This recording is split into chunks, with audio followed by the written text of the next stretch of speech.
Sister Midnight's taking her last breath, and Jenny Penn's rule comes to a close with the pulling of an opus from her black bag. I'm Van Connor. And I'm Adam Ball, and this is Off Screen, your 7-day guide to everything movies. Boom.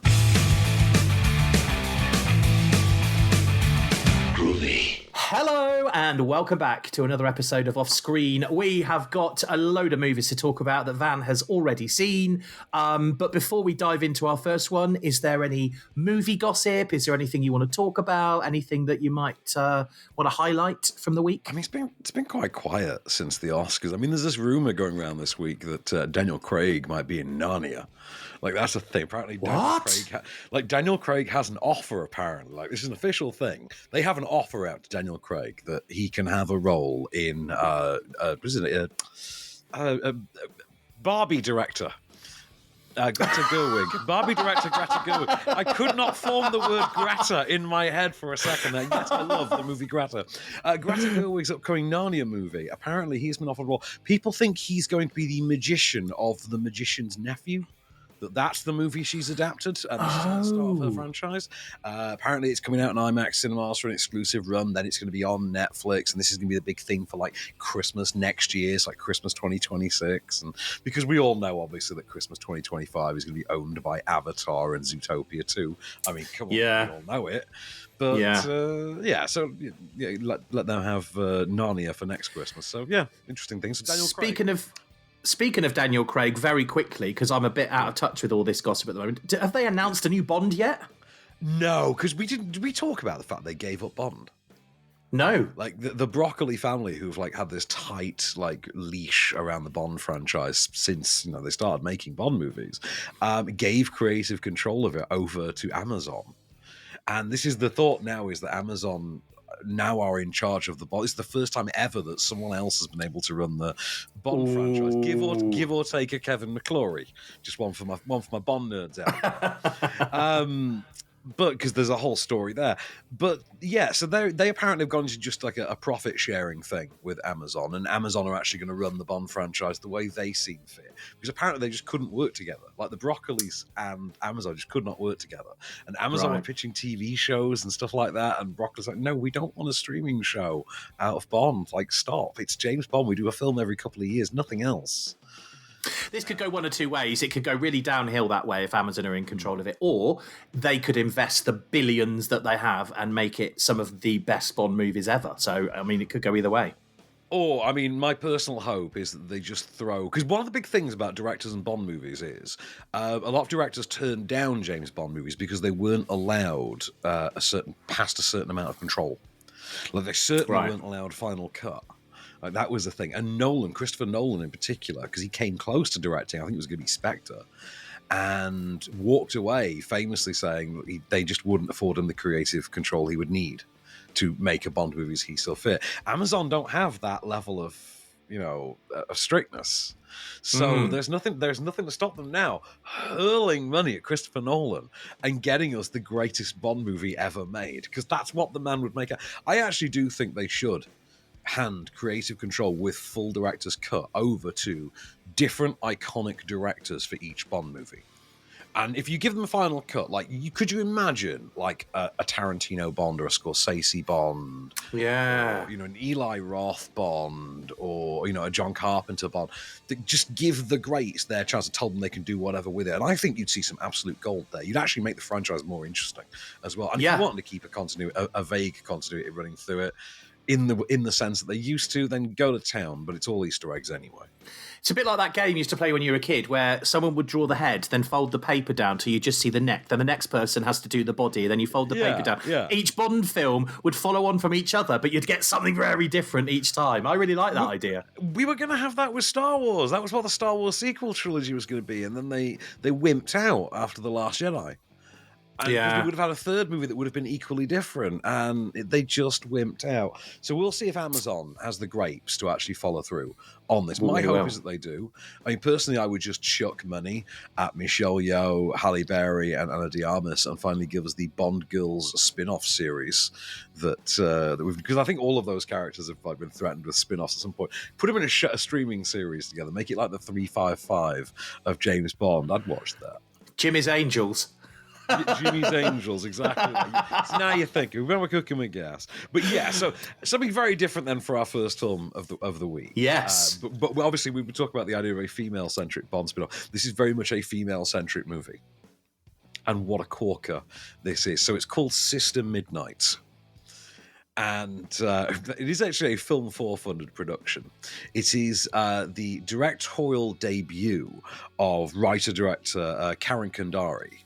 And it is about a young woman who is immediately entered into an arranged marriage pretty much at the start of the story. Like the story opens with her on the train, like coming home from the wedding festivities kind of thing, moving into her new life. Like she has vaguely known this husband her whole life. He's sort of like a kid from down the block.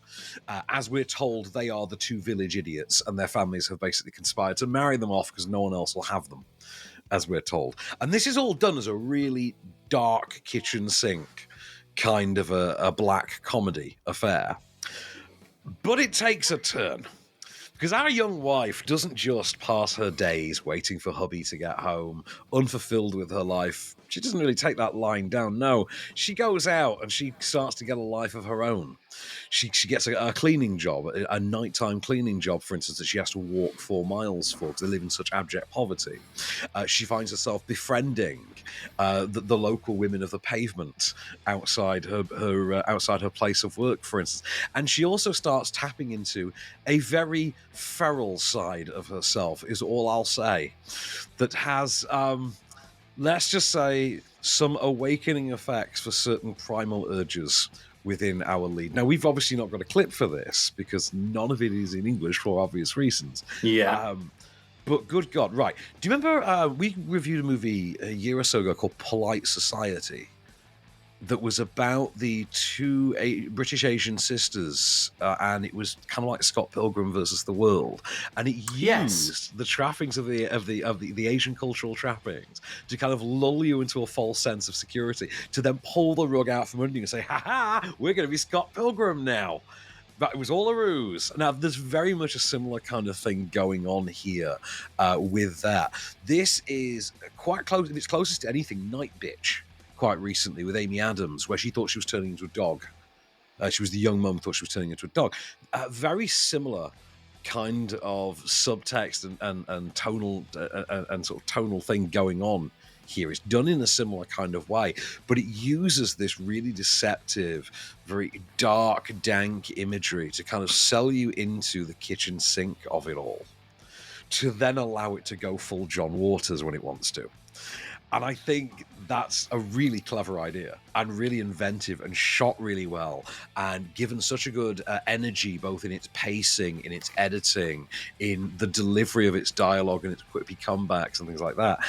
There's a surrealist element to it all. Obviously, there kind of has to be. And you've just got an absolutely terrific lead in Radhika Apte, I think her name is Radhika Apte. And she's just absolutely tremendous. She is really, really good fun. She is unhinged. Like by the time the story, she's unhinged, but at the same time, you're rooting for her. Like you really are rooting for her. You never stop. It's not. Yeah, that's clever how they do that, though, isn't it? Like make you root for the person that actually you feel you probably shouldn't root for. Yeah, it's kind of like in Night Bitch. You weren't really rooting for Amy Adams at all because she was because it's an Amy Adams character. It's kind of an unlikable character. She's great in the movie, but it's still an Amy Adams character. You're not going to personally like her because of just that natural frostiness she has. Here we don't quite have that. We have quite a compelling, very Aubrey Plaza-like, deadpan, macabre, but quite nuanced delivery of this really quirky, interesting lead character. So I had a ball with it. Didn't expect anything. I went into this with no expectations whatsoever, and I loved it. I just thought it was kooky and weird and wonderful and just great in that bait and switch that it pulls. It was quite tight and tidy as well. I mean, it was 107 minutes, but it felt about 90, if I'm honest. But that's always a good thing, isn't it? If a movie feels shorter than it was, you know it was a good movie, I think. Yeah, definitely. Great. Well, Sister Midnight is out in cinemas from today, if you do want to go and see it. Right, still to come then, we're going to look at The Rule of Jenny Penn. We've got Black Bag, we've got Opus, but I am really looking forward to the next one. We're going to see what Van thought of Last Breath in just a minute. Stay there.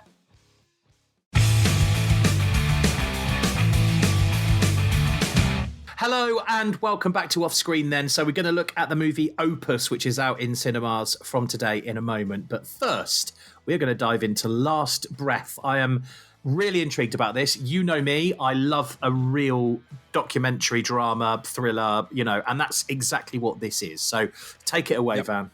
I mean, I'm happy to say straight off the jump there, Mr. Ball, I reckon you will love this. I think you will have a very good time with this. I think my mum will have a very good time as well. I say this because both of you have quite middle-of-the-road taste and you like disaster movies. So there's just that kind of inherent overlap there. You should hang out with my mum. You two would get on. but it's not a bad movie. It's not a bad movie. No. So this is obviously based on the true story of... they're called... sustained divers? I think that's what they're called, sustained divers.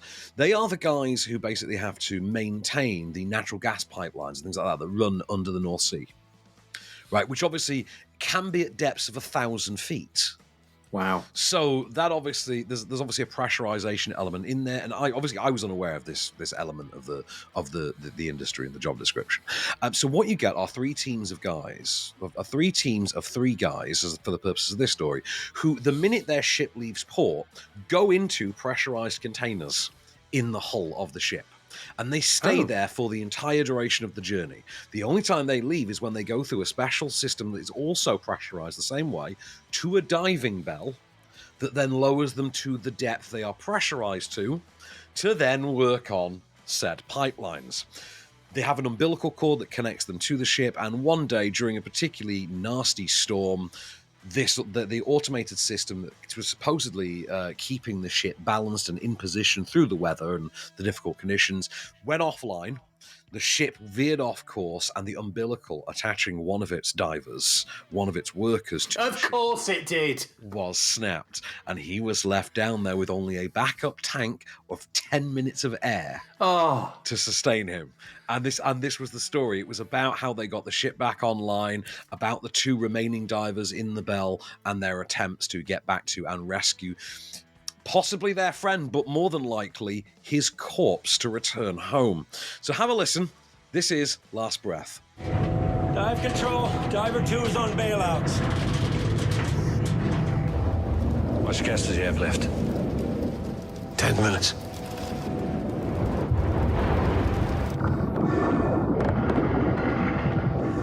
What happens now? Your umbilical. It's gonna snap. You'll get pulled off the structure. Now I will come back for you, but you have to do something for me, okay? You have to get yourself back to the top of the manifold. I can't rescue you if I can't find you. Understand?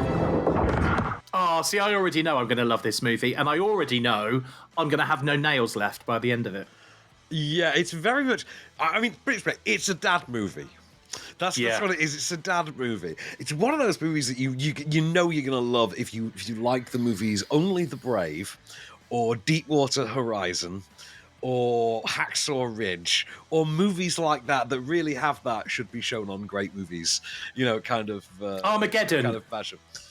Armageddon's a cut above. Armageddon was kind of a trailblazer in that regard. But no, this really is quite middle of the road, lantern-jawed, inoffensive, 3-star thriller fun, like the kind of thing that I'm amazed they didn't give this to someone like Taylor Sheridan and get like a good script on there as well and really ratchet up the tension. There's things wrong with it. Right. Before going into the things that are wrong, I have to point out something else that's weird. The movie's directed by Alex Parkinson, right? Alex Parkinson was a TV director. His previous feature directorial effort was a documentary about this exact story. Oh. Okay, he was making a documentary about this and thought, you know what, the world has to know about this story even more. I shall do a narrative version next. And that's what he's made. And he's made a story that, whilst it tells... Oh, Captain Phillips. Add Captain Phillips to that pile as well. If you like Captain Phillips, you'll also... Loved it. Yeah, same kind of thing. I mean, you are going to like this. The thing is, it is very boilerplate of that subgenre. Of that list of films I've just given you. It is just, we're taking bits from... those movies. You know, there's a bit of Paul Greengrass in there, for instance. And he is just lifting bits of other movies. And the story is interesting, but however, it's not really about... The film isn't about anything. It doesn't have to be, admittedly, but the film feels like it has to. So it keeps trying to be about something. And then you get to the very end of the film, and it gives you like the text, the white text on the black background, where it tells you what happened to the people afterwards, after the events of the film, and it gives you here's what this story was really about. Kind of a nod. You know, every true story kind of has them. Yeah. This has one of those, and and they, on no fewer than 3 occasions in this body of text, try dropping but really the story was actually about this, we promise. You know, but no, it wasn't. And then they come back with, but really the story was also about this, we promise. You're like, but it wasn't. And finally the story was ultimately about this, which we all knew all along. Like, but no, it wasn't. None of us knew this. What are you doing right now? And the problem is, as a boilerplate 3-star entertaining thriller, top notch, hard to beat. You know, for a 3-star, boilerplate thriller. But outside of the Paramount Plus crowd, the dads, you and my mum, people like a disaster movie. Outside of that, I don't see the audience for. I don't see this latching on. It's not going to be anyone's favorite movie or anything like that. Like this, it's one you'll watch, maybe enjoy for 90 minutes, and forget about it. It's 93 as well, but it's 93 minutes. So once you've tacked on like credits, we're talking about like 85. So is it more of a Sunday afternoon when it's raining outside kind of a movie that you don't have to pay for than it is a paid cinema money and go and see it in on the big screen? It's definitely a watch at night or watch with the curtains drawn movie because it all takes place underwater. So, and I should single out the cast as well in this because it does include Mark Bernard, Woody Harrelson, Cliff Curtis, Simu Liu, Shang-Chi is in there as well, and Finn Cole, who's the young diver who gets trapped. He's apparently from Peaky Blinders, but I mostly know him for being the young John Cena in the Fast and Furious flashbacks. That's mostly what I know him for. Can just work with my frame of reference here. But like I say, perfectly fine, inoffensive stuff. Just your last breath is more likely to be a sigh because you've seen all this kind of before. Right, okay. Well, if you want to make your own mind up, you can, because Last Breath is out in cinemas from today. Let's move on to our next movie then. We are talking about the drama Opus. I don't know much about this one. Right, I've got to be real quick on this one because we're pushed for time. So debut movie from writer-director Mark Anthony Green has been released through Warner Brothers quite quietly, although they put on a full multimedia that they invited us along to, strangely. And it stars Ayo Edebiri from The Bear. The young woman from the kitchen drama The Bear on Disney Plus, and she's kind of a bit of an it girl at the minute, as is Jeremy Allen White, I think it is, from there.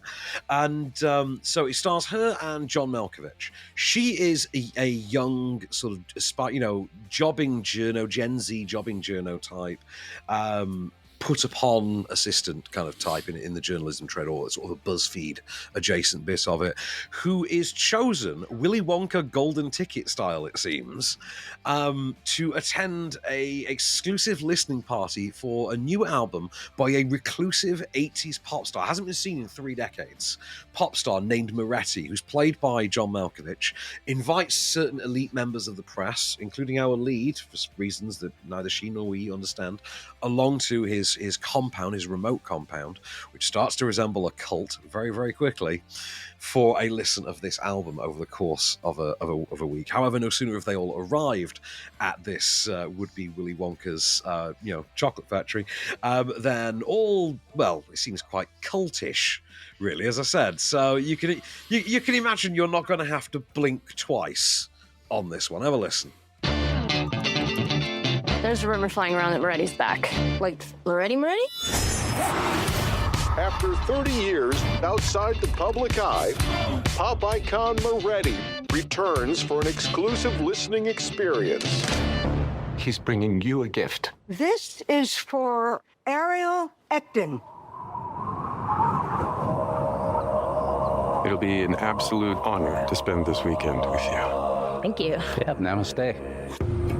Everybody meet Ariel, some young blood from the magazine. This is Clara, the most hated sex symbol on TV. Thank you. How's print media treating you? Oh. I feel like there might be a little bit of room in here for some comedy. Is there much? Yes, yeah, there is some twisted comedy to it. Personally, I could have stood for more of it. It kind of sits halfway between Blink Twice and Glass Onion, really. If you match those two together, it's kind of a combo of those movies. John Malkovich walks away with the movie, like absolutely steals this movie. Malkovich is terrific in there. Of course he does. He's just having a ball. Also, the soundtrack to this, because it has an original, like, in-universe soundtrack for Moretti himself, and they are some of the best pop songs you've ever heard. And they're apparently by The Dream and Nile Rodgers. Apparently, to come up with the music. Nile Rodgers? Yeah, I know, right? Like, Nile Rodgers was only performing here recently, wasn't he? And obviously, Aya Adibiri, a very enjoyable, engaging lead. The film ultimately kind of feels a bit pointless. It was like, okay, what was all that for? Oh, okay, that seems like kind of a bit of a whimper, but you're having such a good time as it romps along that you don't really care, to be honest. So it's not a revolutionary movie or anything like that. In some ways, it's like Last Breath, in that it is kind of a 3-star movie. But I think if you get on and engage with it, it'll carry you through to a higher than 3-star experience, very much in that regard. But for my money, John Malkovich, absolute reason to see Opus. Well, Opus is in cinemas from today. Still to come, then, we've got 2 movies left. We're going to look at The Rule of Jenny Penn before we finish. But next, we are going to dive into the world of Black Bag. We'll see what that is all about next. Stay there.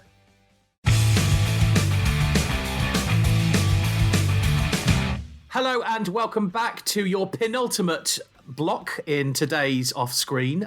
So we're going to look at The Rule of Jenny Penn soon, but let's dive into Black Bag. So Black Bag, from what I can make out, is a bit of a spy thriller. We were just sort of talking off air. I've read through the synopsis, and I said basically this synopsis reads as a remake of Mr. and Mrs. Smith. That's how I see it, but obviously you've seen the movie, so you can correct me on that if I'm wrong. I can indeed. So, I mean, it kind of gets there, but to an extent, yes and no. I'll explain. So, first of all, it is a new movie from Steven Soderbergh. And there is a weird tradition with Steven Soderbergh. And I know it apparently is not intentional. It happens by accident. And it's all to do with the fact that he's an indie filmmaker. You know, he distributes his films sort of as and when he can. But it also just always seems to happen that his films are like buses. So you wait years for one, then 2 come along at once. And that always seems to happen with him. When he's got one movie out, he's got another one out. When he's got Erin Brockovich out, he's got Traffic out. You know, when he's got Presence out, he's also got Black Bag out, for instance. So, you know, we've talked about a Soderbergh movie within the last month, you and I. So, yeah, there's that. So this is his take on a sort of a Mr. and Mrs. Smith type thing. But it plays closer to an episode of Spooks. Ooh. You can imagine that. It's a lot closer to something like that. Michael Fassbender and Cate Blanchett are the married couple who both work in espionage. It is believed that someone on his team, in his unit... Sorry, she doesn't work in espionage. Sorry, I don't believe he does. But she sort of seems to know. She works for in the diplomatic service. She seems to know what he does. It's believed that someone on his team is crooked. He assembles a dinner party for them all and uses this dinner party rather outwardly as an exercise in which to hunt his prey, which is the mole within his circle, so to speak. Said team also includes, incidentally, Reggae Jean Page from first season of Bridgerton and what do you call it? The Dungeons and Dragons movie. Marissa Abella from the Amy Winehouse biopic Back to Black, and Pierce Brosnan. Pierce Brosnan as their boss as well. I was going to wow. Get who else was I leaving out as well? I was also leaving out Tom Burke from the J.K. Rowling adaptation Strike as well. He's in. You know, I just saw Pierce Brosnan appear on the screen while I'm watching the trailer on mute while you're talking. I was quite surprised to see him. I tell you something for nothing as well, because he's working in like a government, like M-like capacity. My God, do you want him to come back for an old man Bond movie? Yeah. Like, you so would. Like, just let, at the age he is now, he's perfect. Give us old man Bond with Brosnan looking. Anyway, I'm off topic. Here's a clip from Black Bag. Have a listen. Stop distracting me. Here's a clip from Black Bag. I have a game. We go round the table, and each of us makes a resolution, the way you might at New Year. Some personal issue that needs to be addressed. I resolve to quit smoking, for example. Well, this is some groundbreaking George. But we don't make the resolution for ourselves. We make it for the person to our right. I'm not sure that's a good idea. I'm saying it's a terrible one. Are you joking? I don't believe he is. I'm in. I'm getting another bottle. This is a new one. Brand new. With all this chat about intelligence and agents and suspicion, I mean, does it play out a bit like a Bond movie? No. I mean, I would say, though, I would recommend this to people who are really into slow horses. For instance, I mean, I've not watched Slow Horses, but from what I have, gleaned of it, what I've caught of it in clips, things like that, this looks like it's pitched to that kind of crowd. Probably not intentionally. I don't imagine Soderbergh watches Slow Horses or anything. But yet again, it does feel like Soderbergh is more at the mercy of his innate desire to just take on every genre possible than it is about this being any kind of passion project or really have anything of him in. It really does feel like a film for hire. This doesn't essentially feel like a Soderbergh movie in terms of its direction, its style, its influence. It feels like a paycheck gig. If it is that, I don't know if it's been made independently or if that's the story behind it. But you do come away with it forgetting most of it. It's sort of interchangeable spy hijinks. Very, episode of... Not as entertaining as an episode of Spooks, if I'm honest. But with bigger stars, with Cate Blanchett, with Michael Fassbender, with Regé-Jean Page. And obviously all of these people are, they're class acts. It's them looking cool in a sexy spy drama. And they're all obviously great actors, so, they act the hell out of it. Obviously maybe not so much Marissa Abella, but, we kind of made our minds up with the Amy Winehouse one, if we're kind of honest on that one. God, that movie sucked. Anyway, would I watch it again? Probably, because I don't remember any of it. I saw this 2 days ago. Wow. And it really disappears into the interchangeable ranks of certain other spy dramas in your memory. Like, I do find myself thinking about Tinker Tailor Soldier Spy and the Man in Panama, was it? The one with Pierce Brosnan, what was that one? I'm sure that was The Man in Panama or something. That had Panama in it. I couldn't tell you what the actual title was. Yeah. But you interlink it with so many other ones in your head that it's hard to stick out, and there's nothing really remarkable about it. That being said, obviously, it's a Soderbergh movie, so at least it's well made, even if it's not distinctly his. And it does have a very abstract, very unengaging script from legendary screenwriter David Cope, who, was a writer on Jurassic Park. David Cope goes back a ways. David Cope wrote on Spider-Man. You know what I mean? Like, really iconic screenwriter. And you just feel like this just feels like a writing exercise he did one day or something, because it just doesn't feel like anybody's passion project. Like you say, it's a bit of a shame because you've got such a huge writer, you've got so many huge members of the cast and, in the movie. You'd expect that it to be a blockbuster, wouldn't you, really? Yeah, I mean, and again, and you find yourself interchanging in your head with things like The Night Manager, which, that just feels like I'm doing everyone a disservice there, because it feels like this should be something a cut above, but it really just feels like a streaming movie. It does feel like a spy movie that's been made, for Prime Video or Netflix. Why the name? Can you give that away? Because it's a black bag operation. A black bag operation is a covert. They are based. Everything they do is covert, effectively. So I think, to be honest, it's mostly used in the abstract spy reference, as opposed to anything specific within the film, because they don't appear to actually do many actual black bag operations. So I assume it's just Spy Term would be less of an interesting title. I think. So they could have just called it Under Attack. Yeah, I mean, they could have just called it Spy Movie. Except, oh no, hang on, I was going to say that exists because Leslie Nielsen did it, but no, that movie was Spy Hard. Yes, it was. Made Spy Hard. What a film! I need to see that again. Oh, yeah. Man. I went with Andy Sharp for his birthday in about 1996, 97 to see Spy Hard. We loved that movie. Yeah, I'm a big Nielsen fan, actually. Yeah. Always loved his stuff. He was the king. Well, he was the king. He was. Black Bag, if you do want to see it, well, at least you know what it means. It's out in cinemas from today. Right, we've got one last ride for you on Offscreen this week. We are going to look at the rule of Jenny Penn, which I know nothing about, but Van will change that next.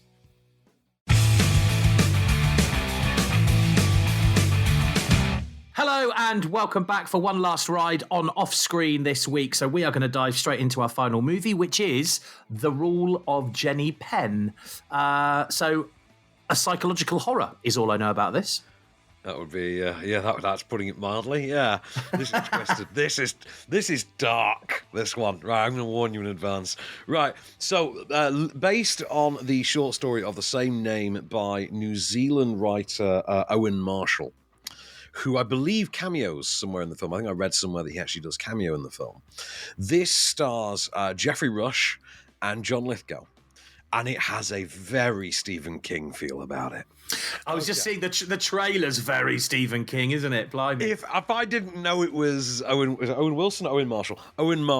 If I didn't know it was Owen Marshall, I would have just assumed it was a Stephen King adaptation because it has that feel about it. We are introduced at the start of the movie to Geoffrey Rush, who is just a curmudgeonly Geoffrey Rush character, for lack of a better term. You know, he's kind of a bit of a prat and kind of a bit pompous, but he's a judge, so this kind of works for him. And he has a stroke during a particularly venomous hearing, and in his recovery he is put into a convalescence home. He's put into an old folks home. This is all in New Zealand, it seems, as well, by the way.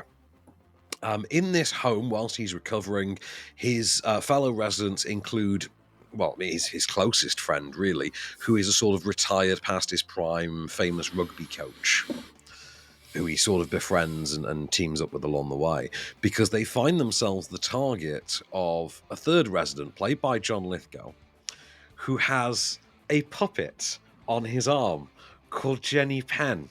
This puppet is like if you took any little girl's generic doll and pulled all the hair out and the eyes, and ripped it at the waist, and then you could shove your arm up inside, like one of those kind of dolls, Jenny Penn. And what he likes to do is to show up in your bedroom in the middle of the night and allow Jenny to torment you, sometimes throwing pee at you, sometimes kicking you out your bed.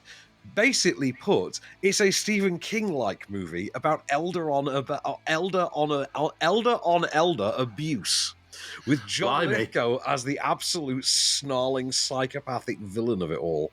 Have a listen. This is The Rule of Jenny Penn. It's share and share alike here, Judge.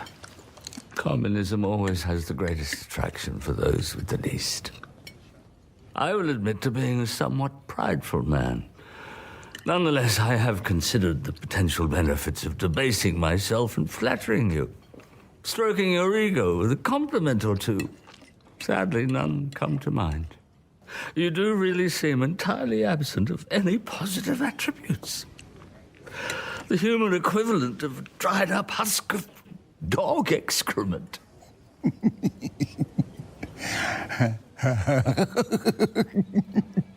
Wow, that sounds creepy. And just as you pressed play on that clip, I had a thing come up that said, Stephen King, quote, one of the best movies I've ever seen. I can believe that this would be right up Stephen King's alley, to be honest, and it does feel like it's been made in reverence to his adaptations, that subgenre that's uniquely made up of his adaptations. The performances in it obviously are top notch. I mean, how can you not love John Lithgow in full tilt boogie maniac mode? Didn't he used to be in a Bigfoot series, American Bigfoot series? I recognise him. Harry and the Hendersons. Was it Harry and the Hendersons? Might have been Harry and the Hendersons. Yes. Harry and the Hendersons. Yeah. He was Harry. Go on. He was the dad. Yeah. Get out of here, yes. You. We don't want you. Yes.